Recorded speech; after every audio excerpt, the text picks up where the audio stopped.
Kita akan membagikan tutorial bagaimana cara menggunakan serta membaca jangka sorong. Jangka sorong sendiri merupakan alat ukur yang banyak digunakan pada mechanical engineering.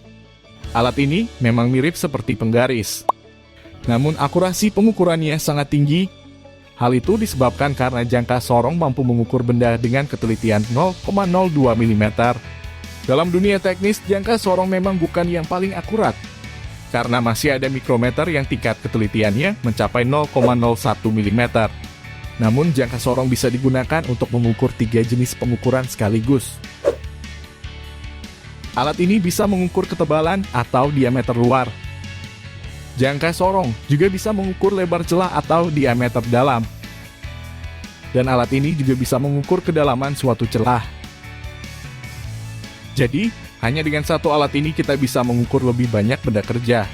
Untuk bagaimana cara penggunaannya, sebenarnya cukup mudah. Jika Anda akan mengukur ketebalan atau diameter luar, jepitkan rahang besar ini ke komponen yang akan diukur. Pastikan posisi benda tidak miring sehingga pengukuran akurat. Setelah itu, putar kuncian agar rahang ini tidak geser-geser. Ini akan mempermudah kita saat akan melakukan pembacaan hasil karena kita bisa meletakkan benda yang diukur tanpa menggeser rahang ini. Setelah itu, mari kita baca hasil pengukurannya. Untuk membaca jangka sorong, kita harus memahami arti dari garis-garis ini. Skala yang ada pada badan jangka sorong disebut skala utama. Skala ini punya nilai 1 mm per garis. Jadi ini mirip seperti penggaris biasa. Skala ini akan memberitahu kita hasil pengukuran kasarnya. Contohnya seperti pengukuran tadi. Kita paskan angka 0 pada skala geser dengan garis terakhir pada skala utama. Nah, garis terakhir ini akan menentukan pengukuran kasarnya. Jadi hasilnya 33 mm.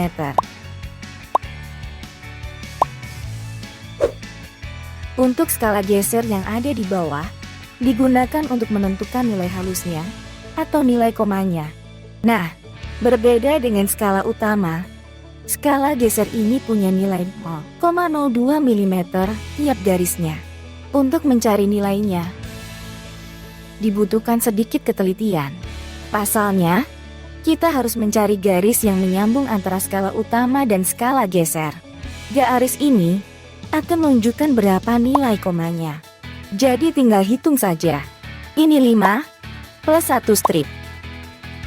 Jadi 0,5 ditambah 0,02. Hasilnya 0,52. Kalau digabungin, maka hasil pengukuran diameter piston adalah 33 ditambah 0,52 mm. Hasilnya 33,52 mm. Kalau kalian akan mengukur lebar suatu celah, tinggal masukkan rahang kecil ini ke dalam celah yang mau diukur. Pastikan posisi benda yang diukur tegak lurus dengan jangka sorong. Begitupun dengan kedalaman, pastikan posisi jangka sorong juga tegak lurus dengan benda yang akan diukur. Ini dilakukan agar pengukurannya akurat. Setelah itu tinggal baca hasilnya. Caranya sama kayak tadi, mudah kan?